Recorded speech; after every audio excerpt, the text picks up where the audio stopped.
I think bottom is a pretty winning lane. I think mid's a pretty good lane for the Kunkka versus a Nature's Prophet too. So yeah, they're in great lane setups. All right, well, let's see if they can come out ahead at the start. Thanks to this. I want to see what Fada is going to do on the Witch Doctor in this game, because this is the one thing that kind of bails out bottom is Void's a strong laner, and then he has like one of the strongest 5 positions kind of at his back. So I feel like he's going to be able to secure the farm of that Void pretty easy versus Bloodseeker and Rubik. If he wants to go for heal, especially if that's a choice that he does want to go for. His 3 heroes though at the start here. Looks like Cyber Legacy might want to start off with a bang. Gonna be just kidding. The blob right, just to secure the rune, make sure that they don't step down into it. And then I imagine, yeah, we are going to see Slayer head up towards top. We're not going to want to stay as a 3-man down here against the Void. No, especially now when you have Wave of Terror. If you want to tri-lane, you get the stun, you get the lift just for the first blood. So he's actually going to... Yeah. He's walking back to his courier. Okay, so he's grabbing his salve first, and then he's going to TP. Okay. All right. Cool. And they know that they're playing versus the Shadow Demon, so we do see also the Venge starts with a stick. So we'll be able to get those stick charges.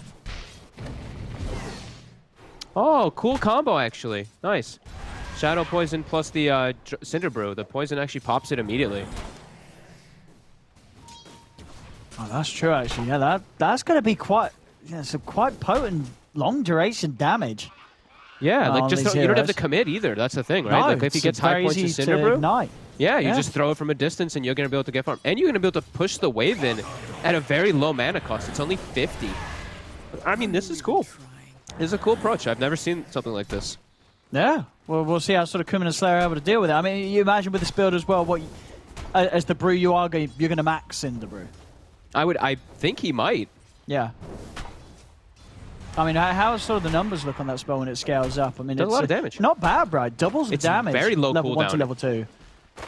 Yeah, boy, yeah, good luck in this. I think when these two hit level 3, the amount of damage they're going to be able to do is sort of eat Cinder Brew and Shadow Poison stacks. It's going to be so tough to lane into.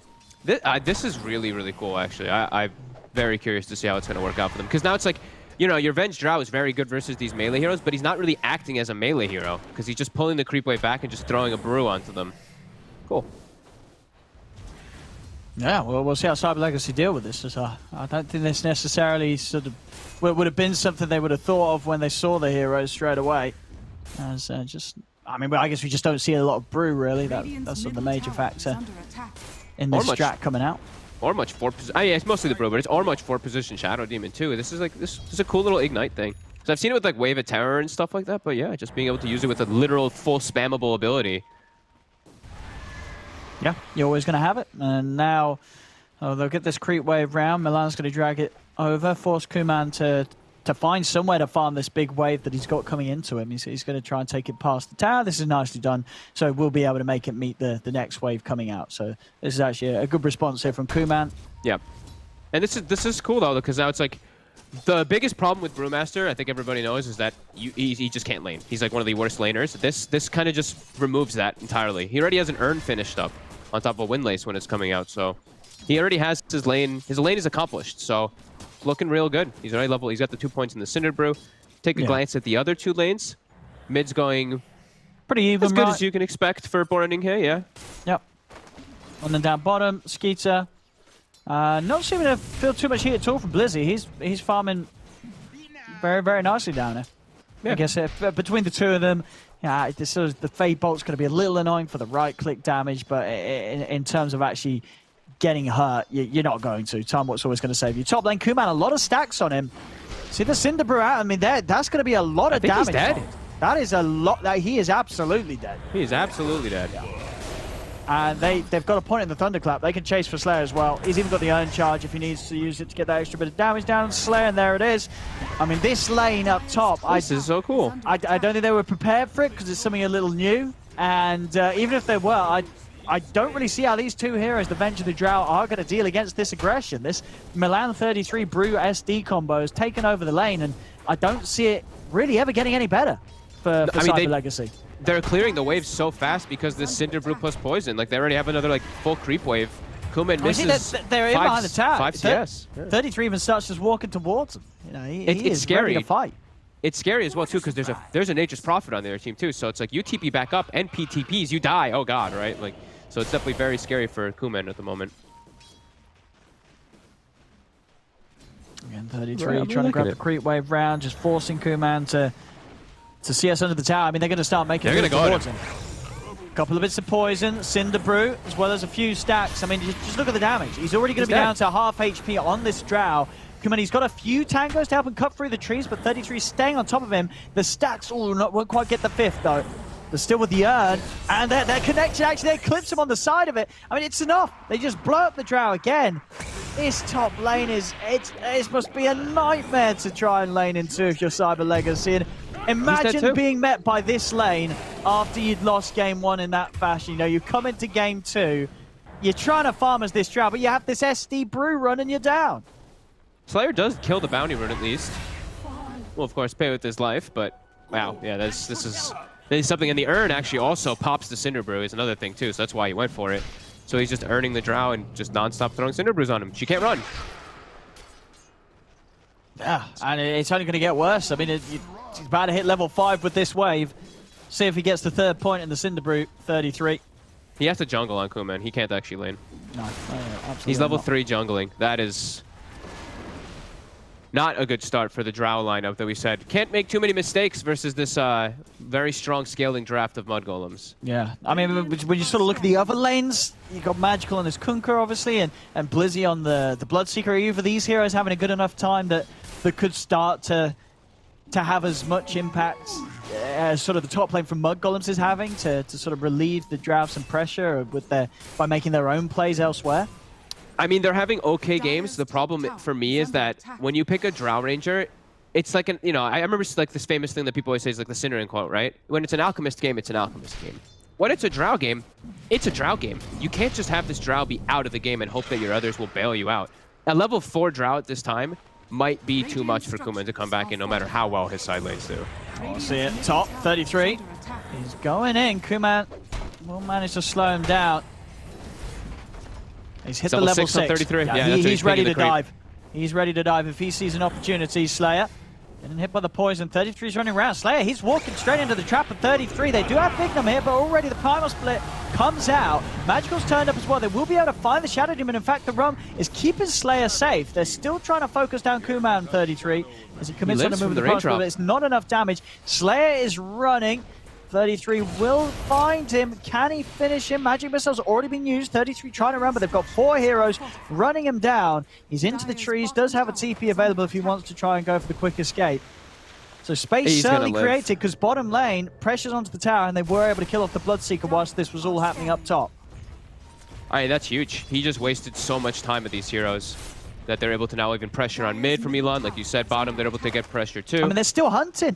They're sort of multi-shotting and wave of tearing through the trees. They were trying to find him. They don't. And Slayer is fortunate to even get out with his life because the raindrop actually saved him because he had 2 stacks of Shadow Poison as the Rum was wearing off.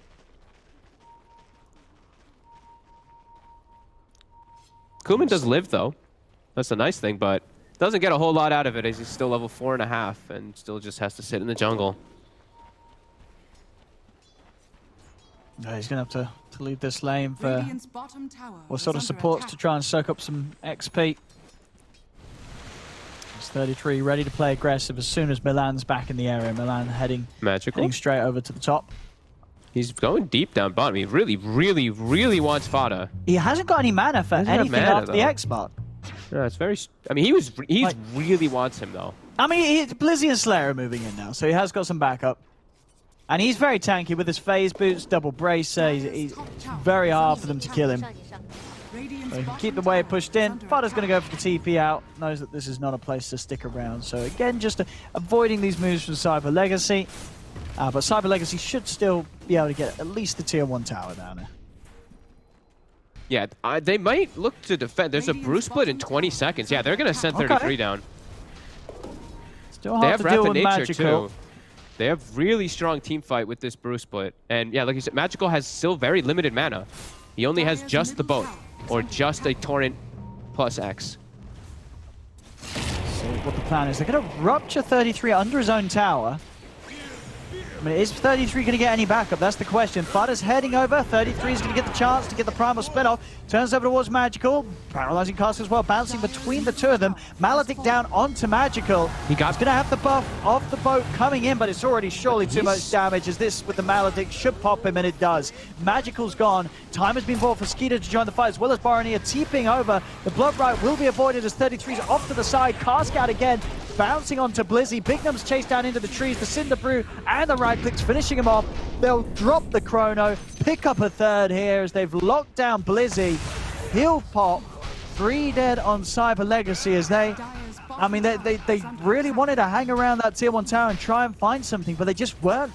They weren't in fighting shape to prepare for Mudgolems reacting like that. Now Mudgolems, they're closing onto a 5k gold advantage at 10 minutes in just from that fight alone. And Magical, okay, he ports down bottom, he'll be okay, but he stuck around so long with just little to zero mana, just showing his face. I think they're still getting affected by the last game on the way it looks like from the movements around the map, the decision making. It just feels a little forced. A little forced from yeah, it's forced, and it just feels like they're a bit lost. Kuman, he's hit the level 6, but he's below the Shadow Demon on experience and net worth. In a moment here, this is really rough for them. They're going to try and finish off the tier 1 tower again, and no Chronosphere from Skeeter available, obviously, so they should be able to find it with this push. So they will finally get that objective, but still, as you can just see with the gold lead, Mudgolems are just finding so much more across the map on all of their cores. 33 pretty much got the Blink Dagger complete. Good levels from Milan as well up top. And Skeeter, he's going for this Mask of Madness into Battle Fury, and no signs of him being slowed down on the road to that quite yet. Nope. Jumping forward for Magical. Blizzy will be in the area, though, to push him out. But yeah, like Cyber Legacy, they want to be the ones on the aggressive moves this game. They've lost all 3 tier 1s. They can't really do much of anything. This is going to be a painful one to watch, I do believe. Yeah, and you can sort of see from 33 there with the way that he's changed his aim, how sort of comfortable he feels that the game is. Was going for the blink, but he sort of says to himself, well, you know, he doesn't really need the blink to actually kill anyone at this point. You know, he can walk into the fights, and he's got to avoid building a Battle Fury. He gets a Midas. These heroes are going to be scaling at a pace that Cyber Legacy, they don't have any heroes that are going to be able to farm sort of that fast throughout the game, and unless Magical starts to go full in on the jungle. But he has this phase drums, and as we've seen, he's looking for action. He's not really hitting creeps. So again, it's going to be the same case of game 1. This goes on, and Mudgolems are only going to get further and further ahead as the game scales into the late stage. Yeah, this one just 10 times worse, it does feel. Maybe even more so. As Kuman he doesn't have ways to recover as a drow either, is the problem. Like he's level 7 at 12 minutes. You see him, he's working on Ancients, but even then, he doesn't kill them so fast. Even with Avenge backing him up during the entirety of it. And he's just so vulnerable as the drow. There's multiple ways of Mudgolems getting on top of him. It's going to be very tough for Cyber Legacy. Yep. This feels like such a relaxed game, honestly, for Mudgolems. They can kind of just do whatever they feel, whatever they please. They have Brew Split, so they're going to look for this fight. They have Chrono up as well. Go look for the Drow, who they know they want to tilt Kuman. They want to get Kuman out of the game. And there he is. They'll drop the Chrono. They'll kill him off. If they can keep doing that to the Drow, this game's only going to get into a sadder and sadder state for Kuman. It's going to be so hard for him to pick his game back up. Bignum's going to try for the TP, but straight away with the Primal Split, they'll be able to cancel it. Take down one. And it's falling apart. It's falling apart. Boromir there with that Wrath catching Slayer. Blizzy's dead as well. And they might call it soon. The thing is that nobody's making it. Nobody's even trying to make space for the Drow. That's why she gets caught at those Ancients. It's nobody's even like showing in lanes, so they know exactly where she's farming, and no one's making space. So this feels impossible. Absolutely impossible. It's rough. Yeah, Boromir with this Orchid done. BKB next, so he's going to be able to just TP in as he wishes. Start fights off. And how's the Battle Fury progress looking for Skeeter? Actually, he's not going to go for it anymore. He says it'll end too fast. Yeah, he just wants to have an item done before they win. So he's going for the Asher Sanj.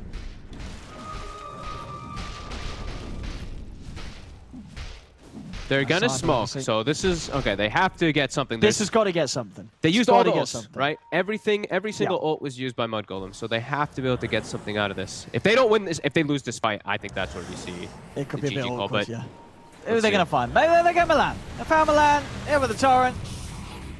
He's going to disrupt himself, but he's dead. He's very, very dead. So the kill on Milan is found. They've got the creep wave here as well, so they can try for the tier 1. Fortification is back up. And in terms of the big ultis for Mudgolems, still 50 seconds. So they've still got room to work with here, Cyber Legacy. They're going to see if they can try and catch another. Magical. There's the vision on the high ground. Will grab back Fada, but Fada with the cast does stop the Torrent from connecting the bouncers as well, as giving him further time to continue to run away. Slayer swapping in position to get the magic missile. Sure, they got the stun, but they actually haven't got the damage on the TPs in the Fada. middle? He's able to dodge the boat somehow and actually goes to TP straight back out, but Slayer has another swap. Fada, he's going to lay down the death ward though into Magical, but it doesn't matter. This is Cyber Legacy cleaning house. They've managed to find Baronia, find Fada. Now they've got some extra backup on the side of Mudgolems as both Skeeter and Milan have arrived. Bignum's going to tick out to the poison by the looks of it. Blizzy is going to try for the TP out. Is there a bash? There is. Skeeter gets the bash as needed. You have 33 chasing down Slayer. So it looked almost like Cyber Legacy were going to have a good time, and then the rest of Mudgolems turned up.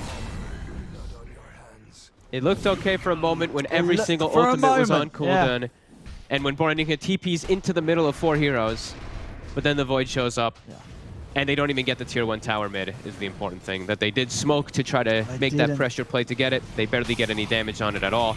And now, all of Mudgolems has everything up. Fada just, those cast bounces dominated the fight. That's definitely the painful fact for Cyber Legacy, that they got cleaned up without any of these big ults having to be used. Chrono, Primal Split, Nature's Wrath, Demonic Purge, it's all there. It's all there, and Skeeter, he's just charging straight in. He actually just jumps in aggressively. He's ready for action, goes in onto Slayer with a Mask of Madness. I mean, he knows that Slayer ain't getting any help. Uh-oh. Slayer's going to be left alone. Okay, Barney he gets was away. trying to TP in deeper to see if he could catch the Drow, but Kuman's already backing away.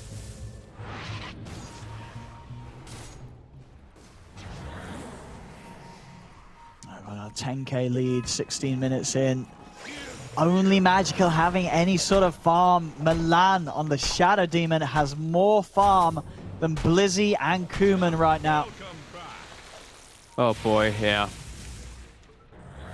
And look at, I mean, 33, he's got 1800 HP, you know, he went for Midas Vlad's, and he doesn't, like you said, you know, Blink Dagger, why? He can just walk in and ulti. They can't kill him. He don't need a Blink, he can just build up like this, and obviously having that Vlad's is going to be very, very much appreciated by Skeeter, and talking about Skeeter, he's going to go for Roche. Straight into the Roche pit with the Mask of Madness and the Yasha. Sure. There, I mean, we'll see if Cyber Legacy do head over. They do kind of need to. I mean, I think letting this go to Mudgolems is going to be pretty painful. Mudgolems actually stepping away here. So they want to try and find some kills before they continue to finish Roche. Slayer does go to try and get ward control. It's going to cost him his life. As they take him down outside of the pit. And with the 1 kill, Skeeter heads back in. Knows that it's a 4 versus 5 in the game. And it's a 5 versus 5 Cyber Legacy at this point. Are struggling to do anything. The man down. They're definitely not going to be able to do anything at all. It's been scanned out by Cyber Legacy, but no intention of heading over by the looks of it, with Blizzy down bottom. Magical trying to find some farm top. This is going to be a free Roche and Aegis for Mudgolems. Yeah, they're trying to split push the map, trying to split push the sides to get some farm, but it's still just feeling like that inevitable. Ooh, so close. Lane, Milan nearly finds Magical there. TP out just in time. Quick TP's down bottom. There was a rupture used onto Baronia, but backup comes over immediately. Blizzy will be able to head back into the trees and TP out. I'm honestly just following Kuman with my camera. It just feels so sad watching him trying to recover. Because I mean, he's doing what he can. It's literally just, the damage was just way too much from the laning phase. He just can't recover. They're smoking to try to clear out his jungle. I mean, they should be able to get Milan. Milan's in deep. There's a lot of backup. He's actually going to get spells. Oh, you're right. Barney is going to TP in very aggressively to the backlines. Barney is going to go down. Skeeter has got a Chrono. He's looking for it. Finds the Chrono onto Kuman. Will commit to kill off the Drow. Kuman goes down. but can they get anything more now? Skeeter over towards Slayer, but Slayer turns with the magic missile. Magical does find the torrent connection onto Milan, but Skeeter jumps across, pushing back Magical. Milan able to live. Skeeter staying on top of Magical, but Slayer's there with the swap out. Skeeter jumps in aggressively with the time walk underneath the tower. 33 stepping forward. 33. He's still got his Primal Split available. The stolen Chronosphere will hold back 33 for now, but Skeeter commits in deep. He still has that Aegis, so he's not even worried about going down the once. Slayer turns, magic missile, does manage to stun Skeeter, but another time walk. Skeeter stays alive, cleans up the Venge as another team fight where Cyber Legacy just are too far behind to be able to tackle Mudgolems in these full-on engagements.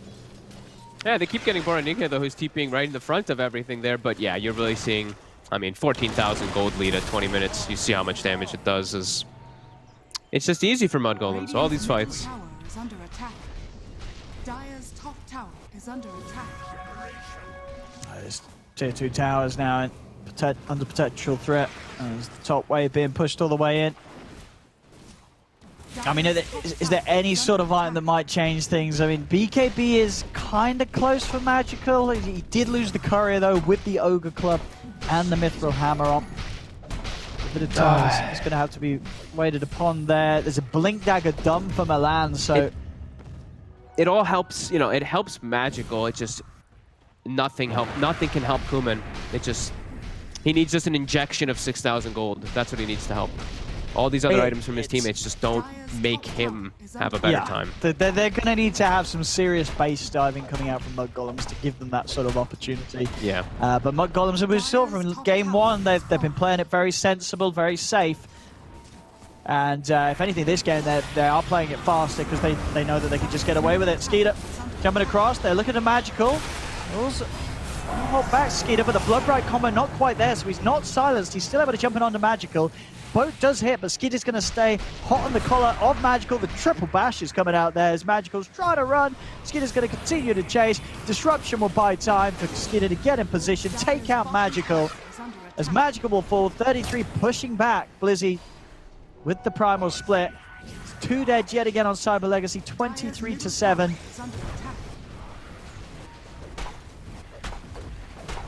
Kuman getting space bottom, though. He's got the Yasha, yet Slayer walks up and dies. Yeah, this is painful. Yeah, they're getting ready to go high ground even. This tier 2 tower will be taken. 20 seconds without a couple of the members of Cyber Legacy. They know that the potential for defense is going to be incredibly limited.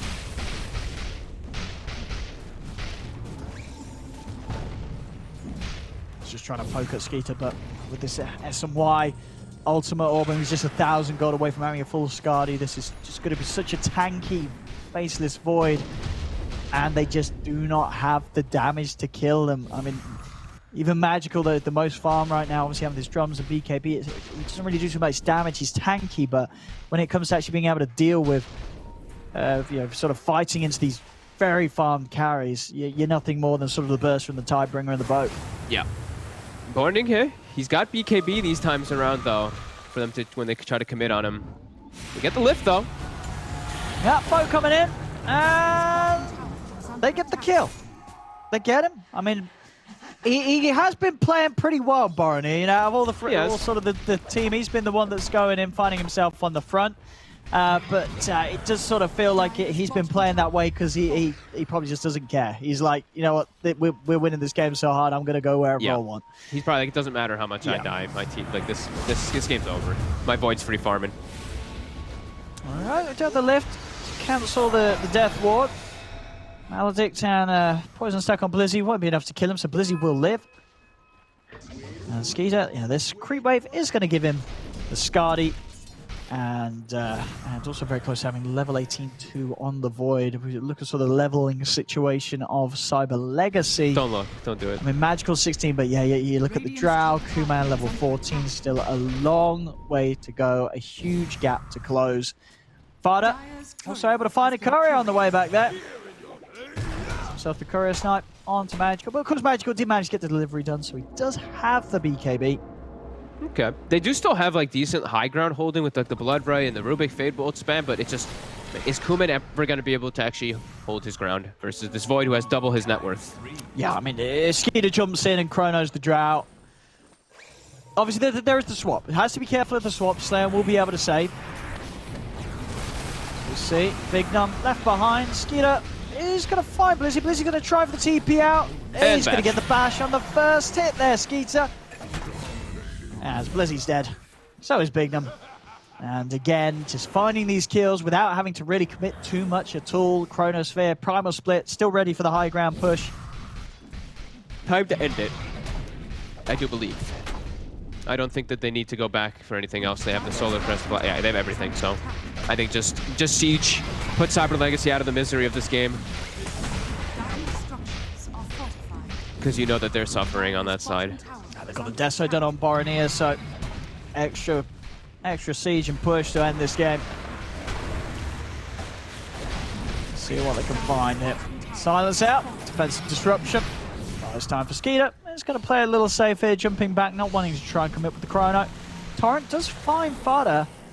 It's a little low here, Magical. He's trying to step forward, but he's going to get caught by the cask and the silence. The bounces. The bounces as well, bring him low. He's got to put the BKB, but the depth, he's going to die, right? He's going to die. But there's the Chrono. Skeeter's in.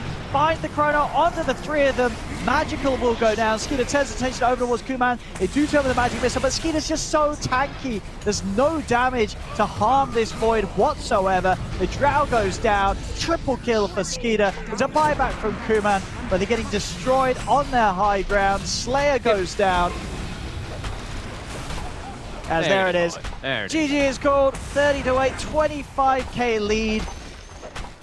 I mean, at least they had the start of Game 1, Cyber Legacy, to feel okay about, but after that, the ending of Game 1, and now the